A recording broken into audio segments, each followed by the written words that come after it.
Hello and welcome to episode 28 of the Weighing Room podcast, where we'll be previewing action from Sandown on Friday and also Sandown on Saturday, with Saturday's Bet365 Gold Cup meeting set to be a cracker.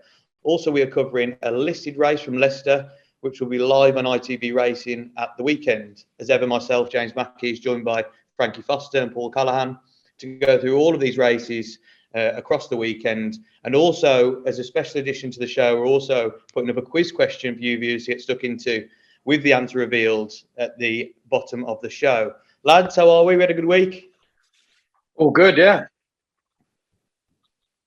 Paul, all good? Paul's gone. Yeah, all's good.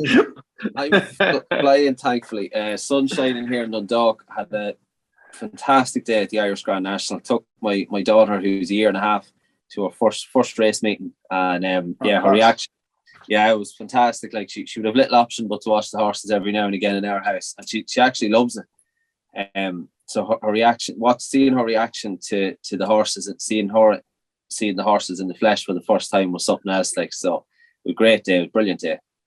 I bet, that was some atmosphere as well, wasn't there, for your first one? It was brilliant.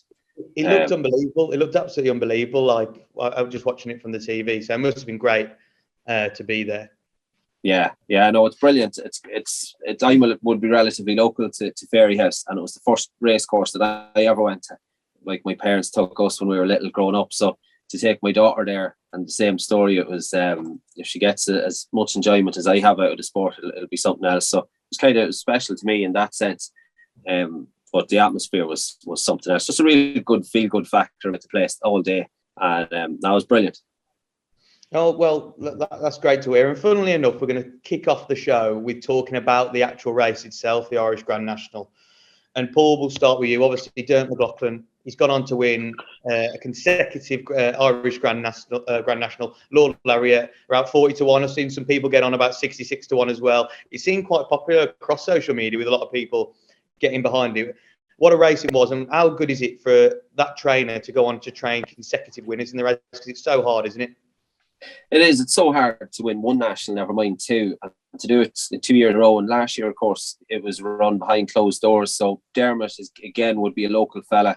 He's cut his teeth with Jim Draper, and his father was with Jim's father, Tom. So mentioned last week, his father Liam was first man ever to win an Arkle.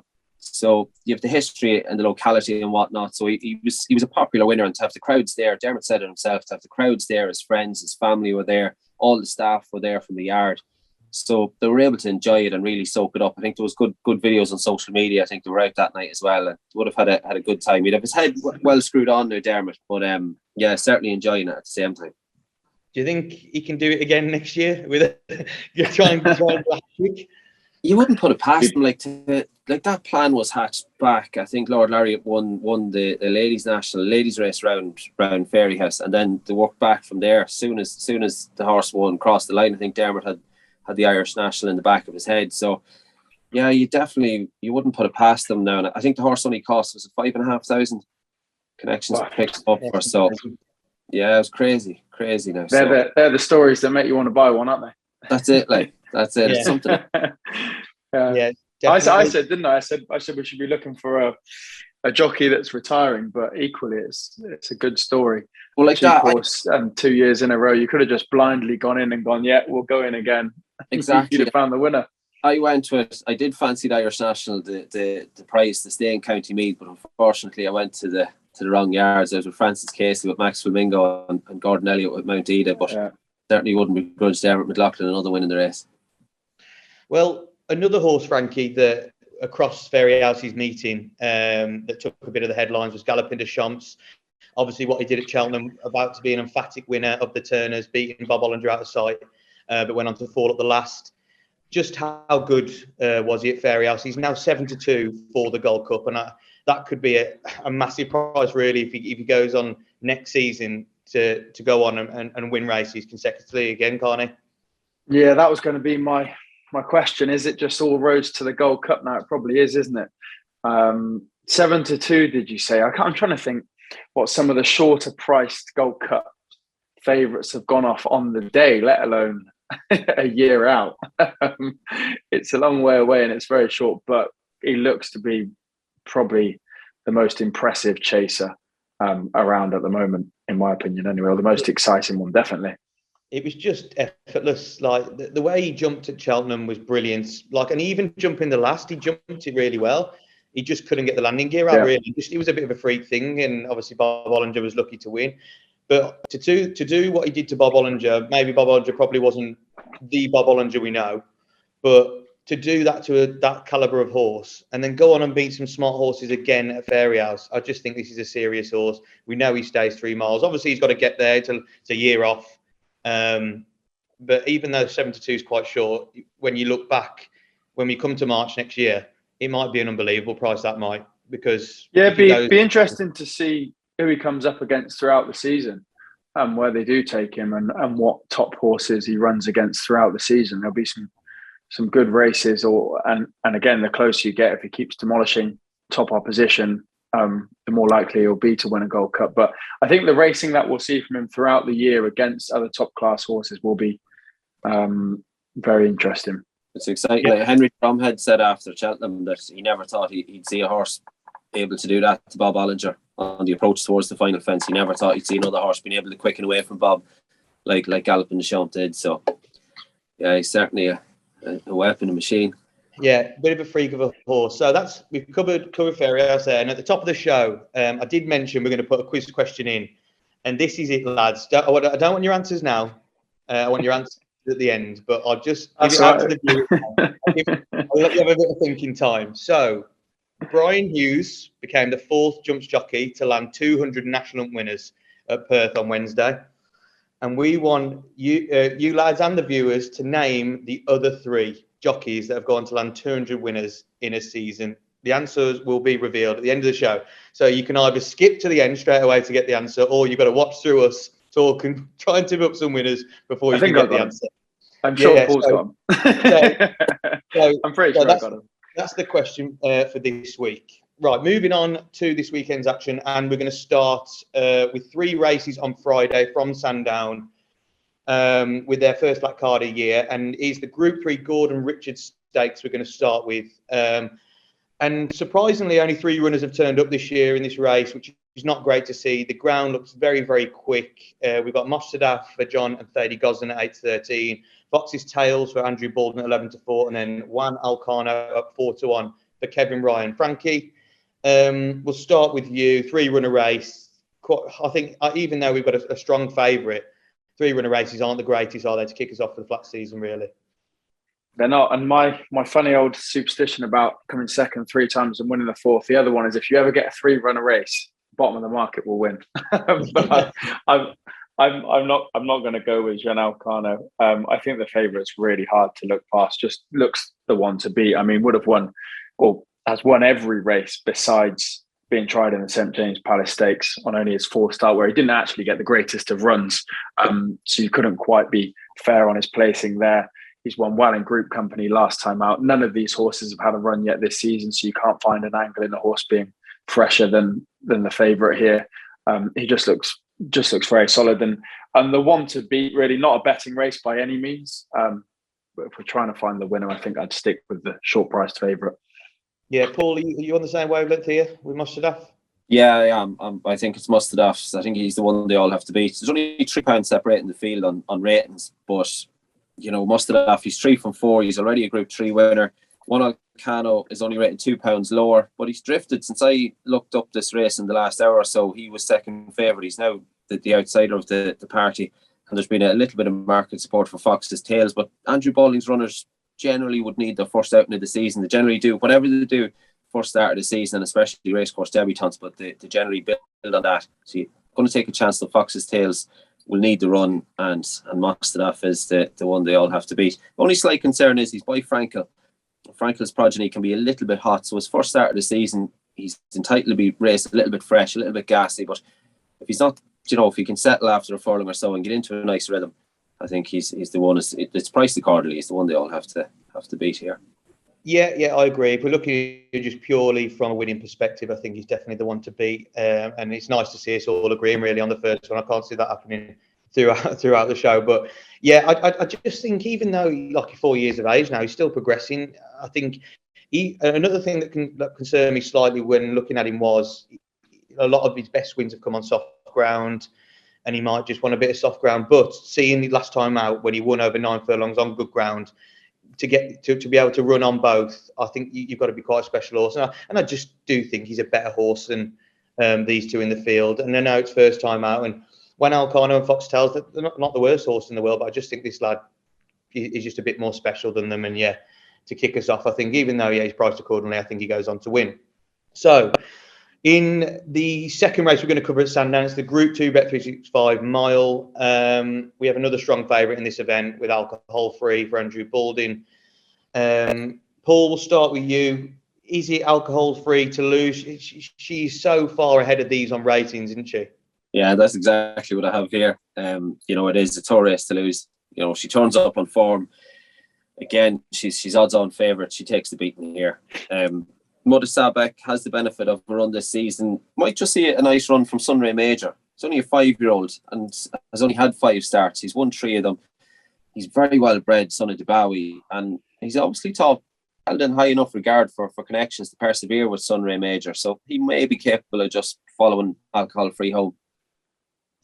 Frankie, is it a case like the opener that alcohol-free just goes and wins this, like the favourite in the first? I'd be confident enough to say he just goes and wins, but it's definitely alcohol-free's race to lose. Just on credentials, what she's done over the last season, the races she's ran in, the races she's won, simply on the form and the credentials of, group races, should be winning this. I'd probably be most scared about the second favourite. I watched back Mutah Sabeck's run over a mile at Goodwood and looked a lot better than when tried in the Guineas previously over a mile. Didn't quite get enough room on the rail to kick on, but looked better than when previously tried over a mile. So I think, for me, it's the top 2, but alcohol-free, to lose, definitely. Yeah, I can't look past her. I know she's a short price, but alcohol-free. Sussex Stakes winner coming into a race against horses that are running handicaps, Group 3 listed level. If she's I think she's 80% capacity, I think she wins this. I think she's an absolutely remarkable horse, especially over this mile. I think there's a lot of question marks around the others. Sunray Major's a nice horse, but like we said, only running handicaps. I think if the ground was soft, which it looks like it's definitely not going to be with like at the sunshine at the moment, but lights on, I think it's quite a nice horse. Sir Michael Stout, and if she got soft ground, which she won't, I think she's a horse to keep on side this year, if getting a bit of juice in the ground. But look, it's not the strongest Group 2 in the world, is it? I think alcohol-free should go on and win the race. But again, we'll have to see. So the final event at Sandown on the Friday we're going to cover is the Group 3 Bet365 Classic Trial over 1 mile 2 furlongs, a race that over the years has seen a much bigger field than this. Only 7 go to post this year. But I think it's quite a tricky little affair. Frankie, we'll start with you. Talk us through who you really came down on in this one. Well, I mean, I know your 2 selections, and you'll tell me why. My first thoughts after having 2 short price favourites was, let's try and take on the favourite. So I didn't start at the top of the market, and I was trying to pick apart this race and see if I could get the favourite beat. The price or the one outside of Gold Spur would be Cash for me. There's 2 horses, River Thames and Cash, in here that have both only ran once. And what I always look for in a horse that's ran just the one time and is coming into better company is to see them not really run a race but still win. And Cash did that, blundered the start a bit, was very green, was pulling like crazy all over the shop, and only really when the penny dropped then quickened up very nicely. So I did all of this work looking around the various horses, and then in the end I was like, what am I doing? There's a nice favourite here that also won well on debut and then has gone on to running group races and win well. William Buick rides in top form. I'm going to stick with the obvious choice and go with the favourite. You see, there's been times, hasn't there, Frankie, over the last few months where you've looked to try and get a favourite beat, like say Ashrow Diamond in the bumper, and you look back at it and think, well, I'm being so stupid. So it might be the play to go with Gold Spur. But Paul, I know you're quite sweet on another one, aren't you, in here? I am, yeah. It might be a little early in the day for a banker, but I'm going to side with Cash. I thought Gold Spur looked a little bit vulnerable. 2 starts back. He only just got home over a mile and 2 last October. And having said that, he did make most of the running, and it was only his second start, I think. So you may just, you might be able to forgive him that run. River Thames, as you mentioned, is certainly of interest. Beautiful pedigree by Churchill. Cost 320,000 guineas as a yearling, and as you said, made a very pleasing debut and scoring at Punchestown back in September. But Cash, I thought, was very impressive when he won over the mile at Newmarket on debut. He was sent off at 8-1 on that occasion, so I'm going to presume that he wasn't. The connections didn't fancy him that strongly in particular, so it was somewhat of a surprise. And I think Spencer, we're now down to 6 runners. Groundbreaker has been taken out in the last half hour or so. So I think Spencer, we might just see a Jamie Spencer masterclass here. He'll drop out last of the 6 runners. Hopefully, Bullspur will go forward. Something will take him on. They'll go too fast, and we'll see Spencer flying home in the last furlong or so. I think these races, even though very tricky from a punting perspective, it's going to be fascinating to watch, because obviously you've got a lot of lovely sires in there. You've got a lot of nice horses, a lot of nice trainers that are coming through that are only going to get better and better, you like to think. And the horse I came down on, I'm taking a bit of a chance on, is River Thames, because I think this year Churchill as a sire is going to have a really, really good year. I loved him as a horse, multiple Group 1 winner. And like you said, River Thames win at Punchestown was a bit taking for me. I thought that was quite nice. I know Brian, look, he's got a mountain of special horses in his yard. And I think this could be one of them. I'm glad he went up to 1 mile 2 for this race. I'd like to see him over slightly further. And I was looking from an anti-post point of view, where he's about 6-1, 5-1, 9-2. He's now into 10-3. I think he'll only go shorter personally. Yeah, I think he's got a great chance. I think the favourite's worth taking on personally for me, and River Thames would be the one I'd do it with. I am wary of Cash, definitely, because David Simcock, Jamie Spencer's in flying form since the start of the season, I think, as well. But I think also Ryan Moore's riding quite well, and River Thames for me in that one. So moving on to Saturday's action. So we're going back onto the jumps here, and it is the final Grade 1 card in Britain for the jump season. And we're going to start with the Championship final handicap hurdle over 2 miles. Paul, a much trickier race than the ones we've covered, I think, so far, to kick us off with the jumps on Saturday. Who did you start with on the Saturday then? Yeah, this is wide open, but I've gone with the John O'Neill trained Headlaw. Won his last 3. He's gone up £10 for his last success. That was at Southwell, when he could be called a winner some way from home. He travelled strongly throughout. Connections aren't claiming. Despite going up £10, Connections have opted not to claim. John Joe Jr. takes them out, and I think he'll take the beating here.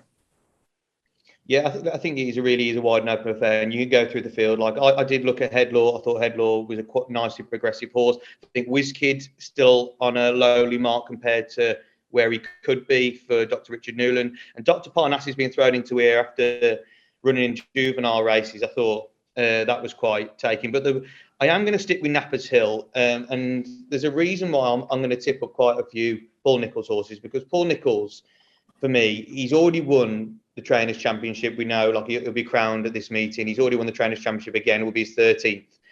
He doesn't need to be sending horses here, really. And I feel like the horses he's going to send have got massive chances, because he could have pulled up stumps and go, you know what, we'll bring them back next season. We don't need to win any more prize money. But it's quite taking for me that he's sent quite a lot of horses here that have got absolutely superb chances. Nappers Hill is one of them. Even though top weight, he's got a lot of good back form. If you look at his bumper runs, won all 3 of his bumper runs, then went on to win the Grade 2 bumper Aintree's Grand National meeting last year, beat stablemate Stage Star, who went on to win the Challow. Over hurdles this term, when his first 2 outings at Chepstow and Wincanton with ease, went into Grade 2 against John Bon. And obviously John Bon's gone on to win a Grade 1 and looks like a really nice horse running behind Constitutional as well in the Supreme. 6 in the Betfair hurdle, wasn't the worst run in the world. And then at Sandown last time, the soft ground absolutely scuppered his chances when only beating 2-0 in a 17-runner handicap. But if you look at his run on good ground in bumpers at the start of his hurdling career, and then last time out of Newton Abbot, got back on track, won easily off top weight again. I think he could be tough to beat in this ground personally. And look, he's priced accordingly near the top of the market, 3 or 4 to 1. But I think he's got an outstanding chance of what he showed this season. Frankie, who did you come down on in this one? I'm agreeing with Paul with Headlaw. You just, for me, got to watch back that race at Southwold. John Joe has barely moved a muscle. at all. I mean, he didn't have to do anything I can't remember where, on his previous run when he won. He was just an awful jumper, and had to kind of just keep him straight and keep him honest. But I don't think he's drawn for the whip or asked him for anything in his last 2 wins. And I think there's still room for improvement, even with the massive hike in the weights. And as Paul said, they haven't opted to claim. I'd say they think he's a bit ahead of his mark here. So head law for me. Yeah, I think he is the danger to my selection. But again, it's another tricky affair to kick us off. So staying at Sandown, and the first graded race on the card is the Oaksey Chase. Last year saw an absolute thriller between Mr. Fisher and Frodon. This year, only 4 runners go to post, quite disappointing, but I think the ground's got a lot to play with that. Frankie, we'll start with you. 4 runners, quite a few exposed really in the field, but who did you land on? Yeah, I think this is quite a good race, actually. I know some people might frown, only 4 runners and not the best or the classiest of horses in here, but it's a competitive one. So I think it'll be quite a good watch. I'm going to go with Earn River, probably the least exposed. And the angle I'm taking here, to be honest, is that I think they'll be very disappointed, falling almost, you could argue, being brought down almost to Aintree, and having one last roll of the dice to get him a graded win here in a better race. Because I know that they think a lot of this horse has been very, very progressive. I'd say Aintree was the big target, and as I said, would have been gutted not to get round that day. And maybe they're coming here for one last spin. So Earn River for me, out of the 4 we've got. Yeah, I'm going to join you here. I think Earn River, 5-1 currently is the value in the field. And like I said, there's a couple of horses in here that are quite exposed, and he's massively the unexposed one, really. We don't know how Earn River really would have finished at Aintree, because before the race really unfolded, he obviously hit the deck. And thankfully, it looks like Earn River is absolutely fine for this race. Another thing that was quite taken, if you actually look at Earn River, he's run a lot of his races good to soft. And some would say, oh, he might really like it in those conditions, putting up some of his best results. But if you actually look back at some of his form over hurdles at Doncaster, he ran on good ground, and that was quick that day.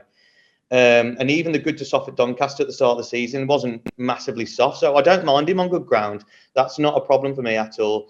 His win at Wetherby before falling at Aintree was quite taking. And I love that he's stepping up in trip again, because when a horse came to him, I think about 3 or 4 lengths, and although he jumps quite low.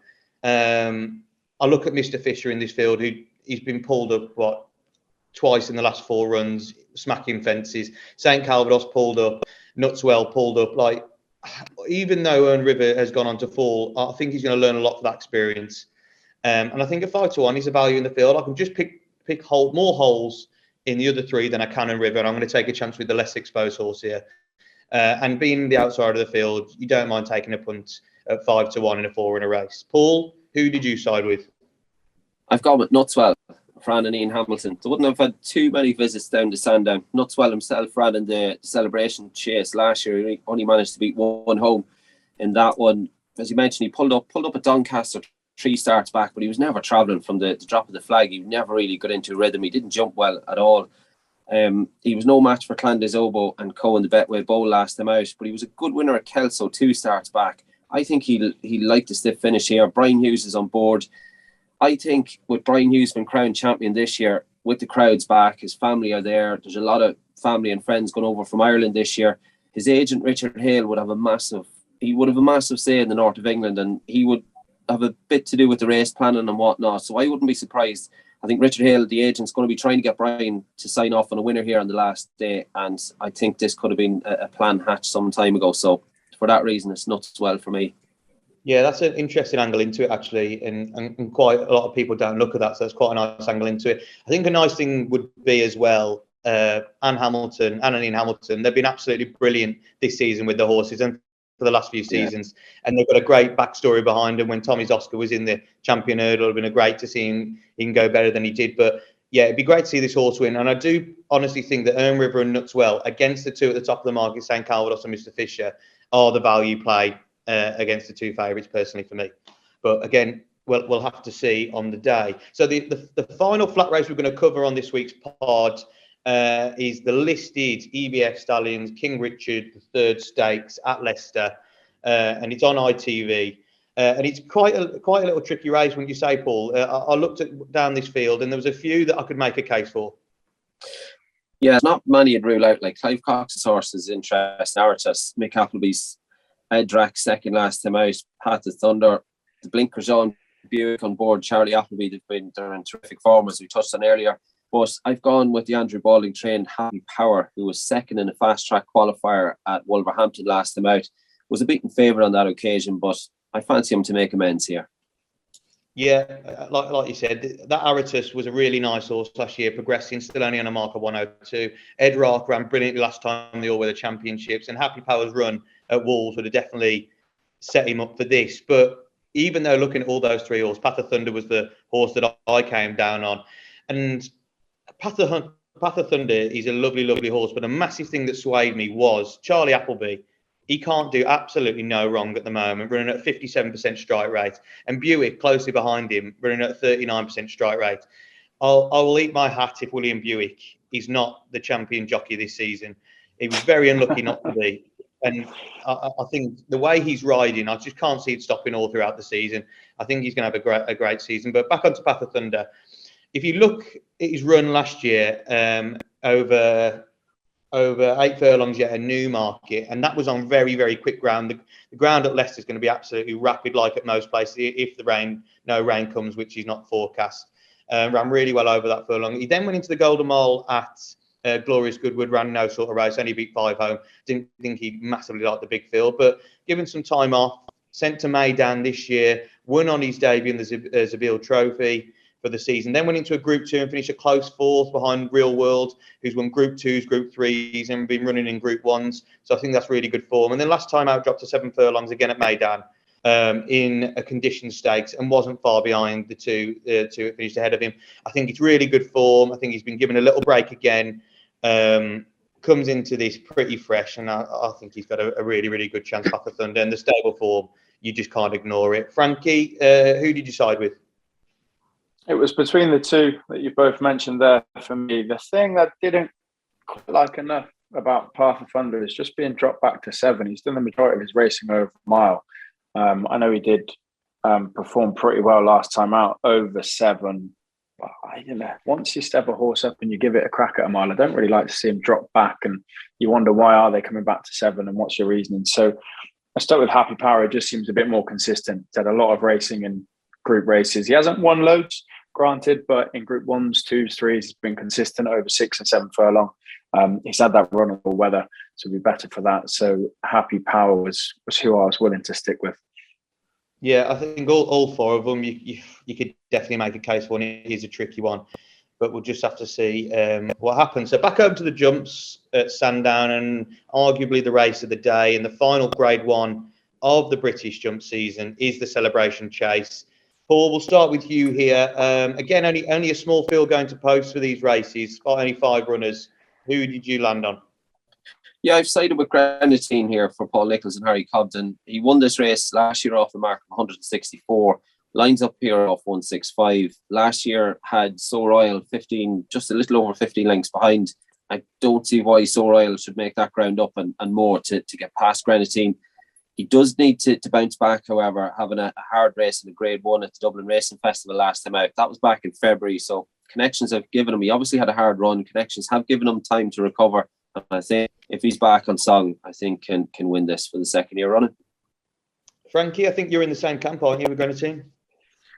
I am, yeah. I mean, you read the Sandown form. It's second in a Tingle Creek, won this race last year, won the Tingle Creek this season, comes here, with good Sandown credentials, as you previously mentioned and Paul mentioned with Brian. This is Paul Nicholls' day to show off, isn't it? To pick up his trophy and hopefully get himself a few winners on the day as well. And I think they probably would have targeted this race. I think that run over in Ireland's a bit of an anomaly. Maybe, after he performed well in the Tingle Creek, they thought, why not? Let's give it a spin. I know Paul Nicholls was getting some credit for sending some horses over there. So, they tried it and it didn't work out. And back over here at Sandown, where he goes well, I think he's a worthy favourite, Grenadine. Well, I'm going to take you on. I'm going to take you both on, and I think Nubi Negwa's got an absolutely massive chance in this race. Not saying quite nap material because it's quite a tricky race, but I really do like the chances of this horse. Very, very strange to see a Spanish-bred horse be such a good horse in England, really. I can't name many that have come from Spain that have gone on to be just as good personally. But this horse, even as a hurdler, was quite a nice hurdler. But ever since he was sent over fences, he's turned into a different horse completely. Lovely novice chaser. Second at Sandown in the Grade 1 Henry VIII Novices Chase. Then went on to finish second in a Group 2 Kingmaker Novices Chase behind Rouge Vif, who takes on again here. But he's a very different horse to when he was then. The key to this horse is going well fresh. And the key to this horse is good ground. And this is exactly what he gets for this race. Sent into open company last season, made a really, really bold statement in December 2020, beating Altior. Not many horses can go on and say they beat Altior, and he beat him comfortably that day to win the Grade 2 Desert Orchid Chase. Off the back of that, went to Cheltenham, and I think he was one of the unluckiest losers at the 2021 Cheltenham Festival in that champion chase. Skelton was trying to get him out all the time. When he finally got his run, put the kettle on, had already gone and lost by half a length, and definitely stayed up the hill last day. And then he was sent over to the Punchestown Festival, where I think they would just thought, end of the season, why not? We'll give him a run. And he was no match for Chacun Pour Soi, who battered him really, and he finished third behind Allaho as well. This horse this season has only been seen twice. Back at Cheltenham, went fresh. Obviously, when the time to get in, good ground again. Schlur Chase. Don't get me wrong, it was only a 4-runner race where Politolog put the kettle on. Rouge Vif, they're not the greatest standard horse in that division, but he put them away. You can only beat what's in front of you. Won by 6 lengths. And then he was seen in the Tingle Creek last time out. Look, Chacun Pour Soi ran in that race as well and finished last. Nuba Negra only just beat him out. It was no race for both of them in that race, and I don't think that's a clear take on what Nuba Negra can do. Going into the champion chase, looking for some revenge. Obviously, the rain, the heavens absolutely opened, and it was right to pull him out because he was never going to go well on heavy ground. They saved him for Sandown. He's fresh again. He's not ran since December. That's what, four months he's had to be absolutely fresh for this. He gets good ground.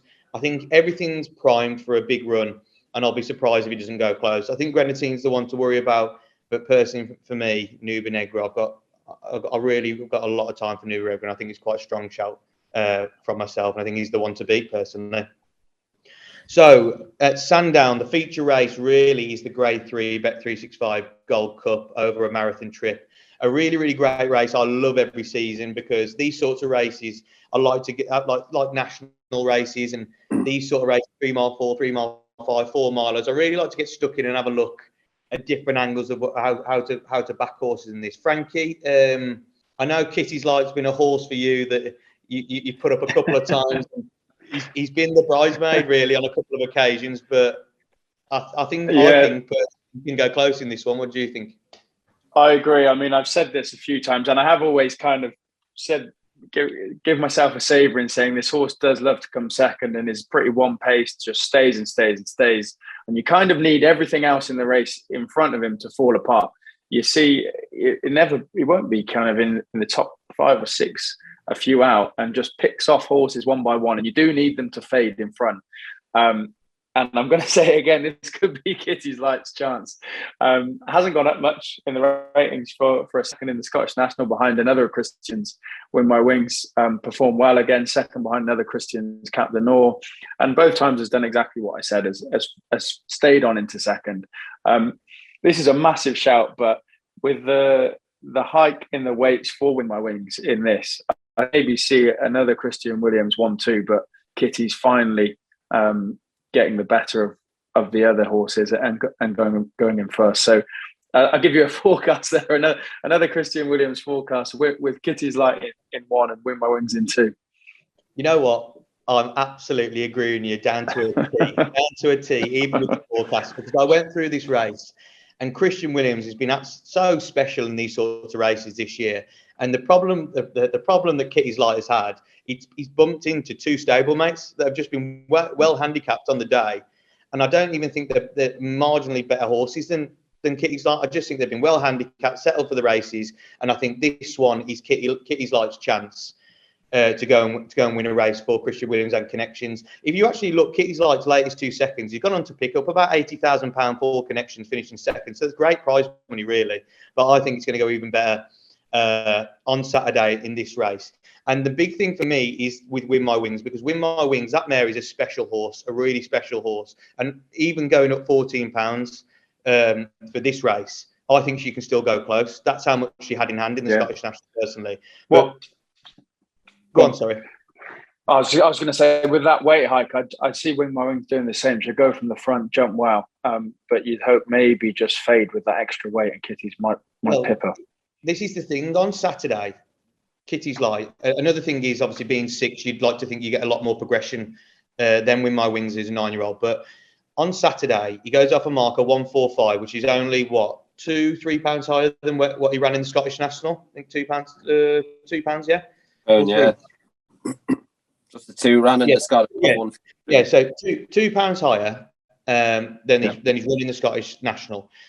So from going off 143 to where Win My Wings was off 140, so basically giving away £3. Win My Wings now has to give £10 or £9. I think it's £9 actually. £9. The mare is like from having the stone on. That is absolutely massive. Absolutely massive to give away over such a long distance. And I think the reason Win My Wings, obviously last time won very easy, and with Rob James on again, she would have gone up £21 if Rob James wasn't on, taking off that £7. Imagine if you don't put a claimer on Win My Wings. It would have been ridiculous. I think going up £14, I think she run a great race Win My Wings, but Kitty's Light, for me, has got every opportunity. Another thing with this horse is good ground. Yeah. The record of Kitty's Light on good ground is absolutely remarkable. I just looked at every different angle with Kitty's Light, and I couldn't see one bad thing to say about the horse. I couldn't. I think 5-1, 9-2. I think it's a great price. Either you want to take it each way, because I don't know what price you'd get for a cover bet, but if you could nap it up to come top 3, yeah. if you could get even money about the top 3, I think as well. Kitty's Light was very, very unlucky not to win this race last year. Was given second in the stewards' room, but if he wasn't knocked by Emrio, who obviously was first past the post, but if that wouldn't have happened, I think Kitty's Light would have won. I think the stewards got it wrong that day and obviously gave Potterman the win because Potterman finished above Kitty's Light. But I thought that was very strange. I thought Kitty's Light would have run that race, and obviously he stays the trip really, really well. He stays even further, same as Win My Wings. And frankly, I'm just exactly the same with you here. I can't talk highly enough about Kitty's Light and Win My Wings, and I think you'd be very surprised if Christian Williams doesn't have the 1-2 here, personally, for me. Paul, you on the same wavelength, or are you looking elsewhere? I've gone elsewhere, lads. I've gone with the Philip Hobbs trained Musical Slave, who was a winner of his last 2 starts, the first of which came here at Sandown. But I thought left the impression that I think he'll relish this trip. Was a winner at Haydock last time out over 3 miles, 1.5 furlongs. And I thought it just left the impression that this step up to 3.5 miles, a little over the extended 3.5 mile trip, would be right up his street. And 10 stone 2 would be light enough for Tom O'Brien to be doing on a Saturday afternoon. Where's the cheek pieces? And I think just if he can hold a position, get into a nice rhythm, I think he could run a massive race here, Musical Slave, off that marker 130, carrying just 10 stone 2. And one that I could see running his odds is the Mark Bradstock trained Step Back, who's a course and distance winner, will like the ground, arguably, didn't stay out the trip ran in the race 2 years ago, finished 3rd. And I just think if Lily Bradstock claiming 7 off 10 stone 2 has a featherweight on his back, I do fancy him just to outrun his odds. He's round about the 20-1 mark. So Step Back, you could do worse than have a small each way wager on him, but it's Musical Slave for the victory for me. A race that's not on ITV, but we're going to cover anyway because it's a grade 2 and it looks quite a nice race. Is the Bet365 Select Hurdle over 2 mile, 5.5 furlongs. Some familiar names in the field, and again, only 4 go to post. Paul, we'll start with you here. Who did you come down on? This was dirty. There's two of my favourites here. I've McFabulous and Indefatigable. Both have done me turns in the past. And you're going for neither. I swear. McFabulous. I was doing a college assignment. I was writing up my thesis yesterday, and I was typing up McGee, and as soon as I put it the MC, and McFabulous came up straight away. So that's just its own story. I've gone with Scaramanga. I think is a fascinating runner in the race. Hasn't been seen since finishing well down the field in the Cesarewitch last October. Last run over hurdles was a winning one at this meeting last year. And like I said, fascinating runner, cheek pieces applied, Cobden on board. So for all the reasons mentioned, I'm going to take a punt. I'm letting the head rule the heart here with Scaramanga. Yeah, I landed on the same one here, Paul. And what was quite surprising to me was see Scaramanga and Antipost price at about 5-1 was actually the outsider of the field. Now these four have been nominated for the race. Scaramanga's looking at the 2-1 favourite. I thought that was quite taking. Harry Cobden for me on board instead of going for McFabulous was another thing that pointed me in that direction. I think, like you said, fascinating is the word I'd use for this horse because I think he's a fascinating contender. And Paul Nicholls and Harry Cobden are absolutely flying at the moment. 26% strike around 31% for Cobden. For all the things you've just said and for what I've just picked up as well, I thought Scaramanga was the horse to be on, and it's just a fascinating horse in the race. Frankie, to finish us off, who did you land on? Paul's favourite, McFabulous. I'm going to go with. I was very willing to take him on at entry. I just think, just consistent enough for me. You know, I mean, not winning any races of recent, but a second behind Stormy Island. I know quite a fair way back in the Cleve Hurdle behind Champ and Paisley Park and so on, but didn't really stay out that extra couple of furlongs, which we don't have here. Ran a decent enough race at Aintree. It's quite soon to turn that around and come here. But I just think this was a really hard race to kind of get confident about anything for me. And McFabulous is consistent enough at around this trip. So if I had to choose one, that's where I've gone. But I couldn't have my own money on any. I think what surprised me in this field is, like you said, Paul, Indefatigable, Fusil Raffles, McFabulous, very, very good horses. But Scaramanga is probably the lesser known horse out the three. He's the highest rated in the field. Off 150. So I thought again that was quite. Fusil Raffles is an interesting entry. Oh, he is, yeah. Coming back from jumping fences, he was a brilliant horse. He was a Grade 1 winner over hurdles. Yeah. So if they can reignite his form, currently the 10-3 outsider of the field. He's a fascinating forerunner race where you can have a lot of angles into the race with all different ones. And if any one of them went on to win, you go, why didn't I see it? Because you can see in certain horses. But for me, I think Scaramanga's the one to be on here. Right, lads, we've covered a lot of races there, flat and jumps. I'll give you the opportunity now to put up your nap for either Friday or Saturday. Across any meeting, or it can be the ones we've just discussed here. I think, Paul, you started last week, didn't you? Or did Frankie start last week? I can't remember. Who went first? Because one of you wanted the same one. Yeah, what did we want last week? I can't remember it now. I was just trying to think that. I didn't win anyway. Mine didn't. Yeah. I was the only one to land the nap last week. And Perfect Power, wasn't it? Which we all wanted. Yeah. Well, Frankie, you landed one. To be fair, I'll let you start. You go. Who's your nap? My nap. I'm gonna be brave and go with Kitty's Light. You took mine. It's a nap to come to place, but I do think this is the best chance. We'll love the ground, well weighted. We know we'll stay. I just think, if there's ever a chance to finally win a race rather than come second, it's Saturday for Kitty's Light. Yeah, I'm going to join you. I'm going with it. I'm putting Kitty's Light up as my nap as well. For all the reason we've explained, he is everything in his favour. Getting weight up in my wings, stays the trip brilliant, ideal ground conditions. This is his day to go and win this race, and I'll be very disappointed if he doesn't. Paul, who's your nap? I'm going to go with the Friday with the Classic Trial, Group 3 contest over Mile and 2. And I'm going to go with Johnny Cash. Jamie Spencer on board, drop out last. And I think we're going to see a Spencer special. There's a small field, only 5 opponents. So there's going to be nobody annoying him out the back. I think Gold Spore, I'm going to anticipate to go forward. Hopefully something else will go and sit on his gerts. And Spencer can pick them up in the closing stages. Yeah, some quite nice prices then from all of us there for our naps. So before we finish, I asked you a quiz question at the start of the show. Brian Hughes became the 4th jumps jockey to land 200 National Hunt winners in a season at Perth on Wednesday. But can you name the other 3 that join him in that bracket? Lads, have you got them?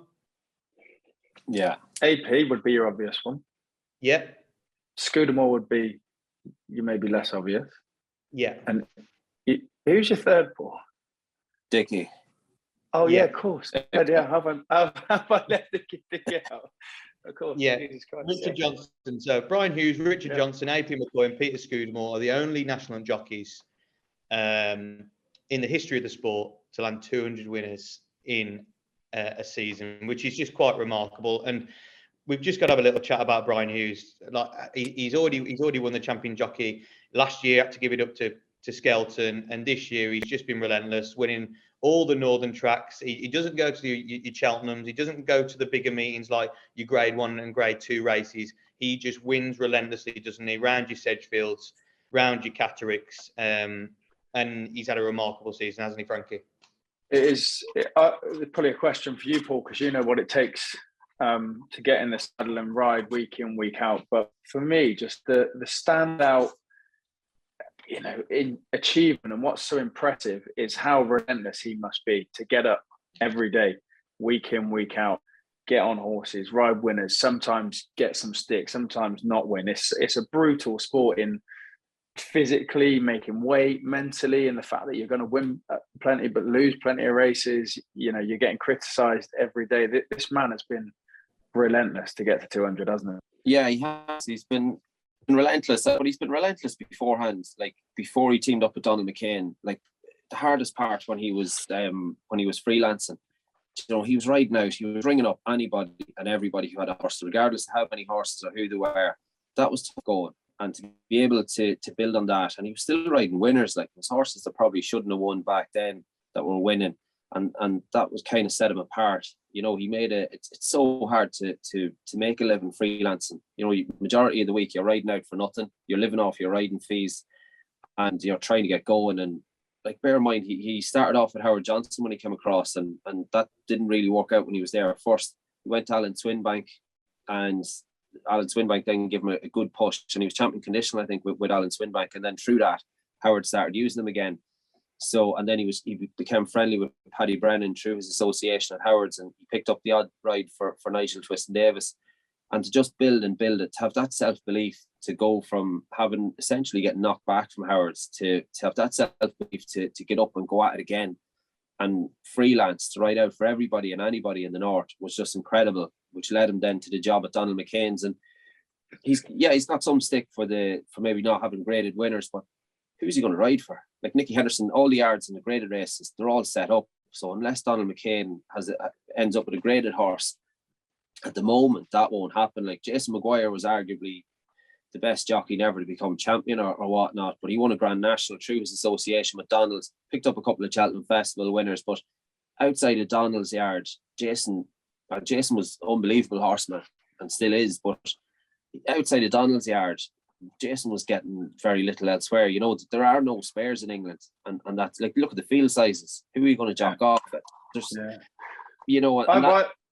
Sorry, I tweeted this morning that it's incredible that people will try and pull a negative out of something that require. Like, you think of the operation that's got to go on to get Brian to ride 200 winners, from stable staff to who rides them out, leads them up, trainers.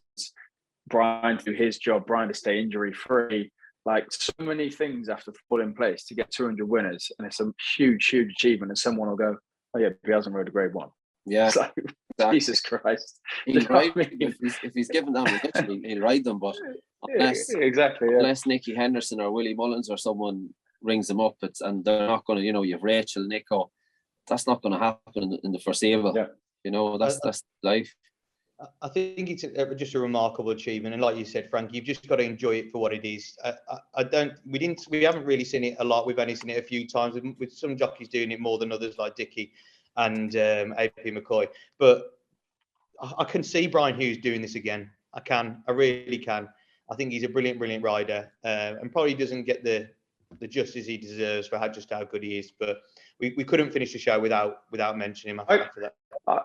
I quite like the fact that he's done it on plenty of class 6, 5, 4s, whatever lesser races. It's kind of like the people's champ. He's put in the hard work, hasn't he? He hasn't just took the fancy rides and rode in the big races.